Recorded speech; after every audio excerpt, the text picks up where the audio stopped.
Bonjour à tous, 105 nouveaux prêtres en France cette année, la prière des évêques français pour les législatives et Jean-Charles de Castelbajac, styliste pour Notre-Dame de Paris. C'est aujourd'hui dans SIC la sélection de l'info catholique.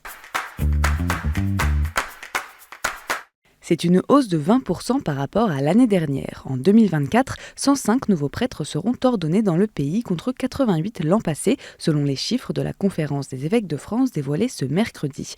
Un rebond qui semble provisoire au vu de la baisse quasi continue des séminaristes en formation depuis 2018.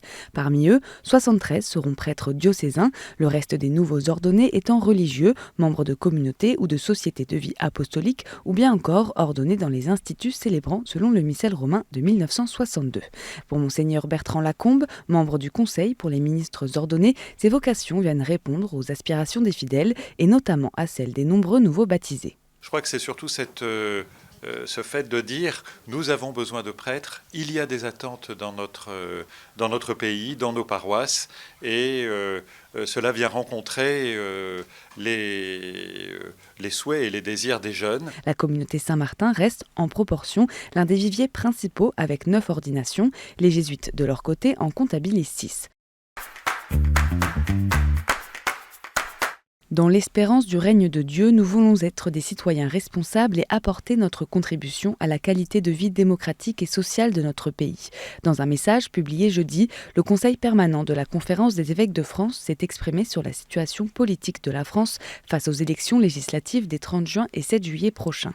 Alors que les Français sont divisés et face à un malaise social en partie lié à des décisions politiques, les évêques blâment aussi l'individualisme et l'égoïsme dans lequel nos sociétés se laissent entraîner depuis des décennies. Ils invitent les catholiques au respect des opinions, à être artisans de paix et acteurs de l'amitié sociale, puisque demain, quels qu'auront été nos choix électoraux, nous aurons à œuvrer ensemble à la continuité et à l'amélioration de notre vie sociale commune. À la suite de leur message, les évêques proposent une prière à ceux qui voudront bien s'y associer, en confiant notamment le pays aux saintes patronnes de la France. Aidez-nous à y être, à notre modeste place, mais selon toute notre responsabilité des disciples de l'Évangile. La prière doit être lue au cours des messes dans les prochains jours ou relayée dans les feuilles paroissiales.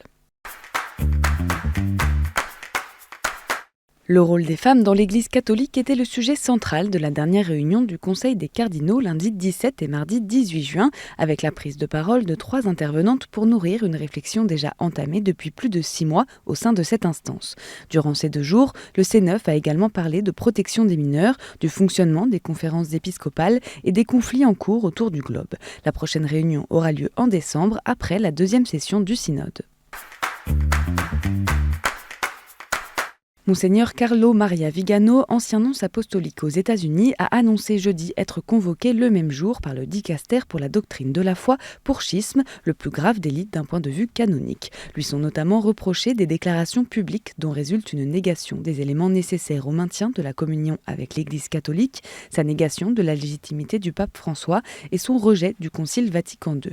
Devenu un critique virulent du pape François, Monseigneur Vigano est en rupture avec Rome depuis plusieurs années. Il manifeste par ailleurs son estime pour Monseigneur Marcel Lefebvre, excommunié en 1988 pour schisme. Un procès devrait avoir bientôt lieu à Rome. Monseigneur Vigano encourt une peine d'excommunication.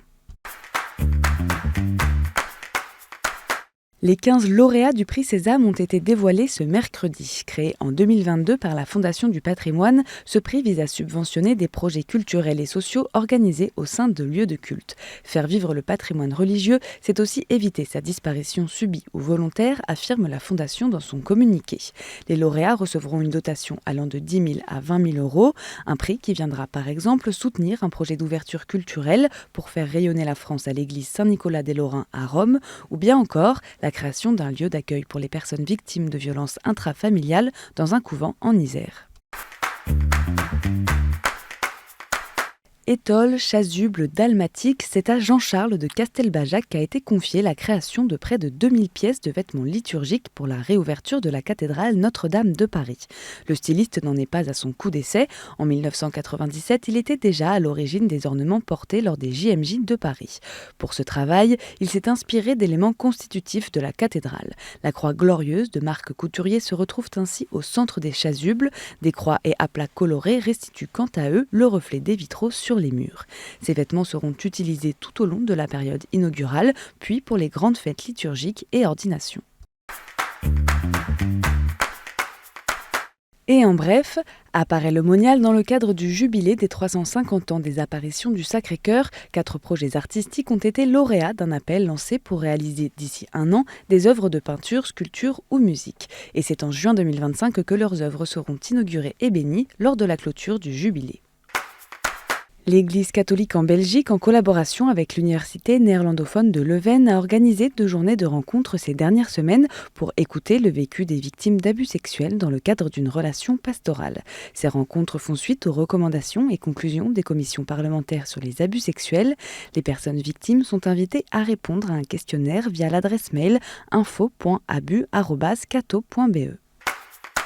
Et les facultés Loyola Paris ont un nouveau recteur. Âgé de 44 ans et père de 3 enfants, Louis Lourme succédera fin août au jésuite Étienne Grieux, recteur depuis septembre 2017. Docteur en philosophie, ses travaux de recherche couvrent différents champs, principalement en philosophie politique contemporaine, sur l'actualité de la notion de citoyenneté mondiale et en philosophie de l'éducation.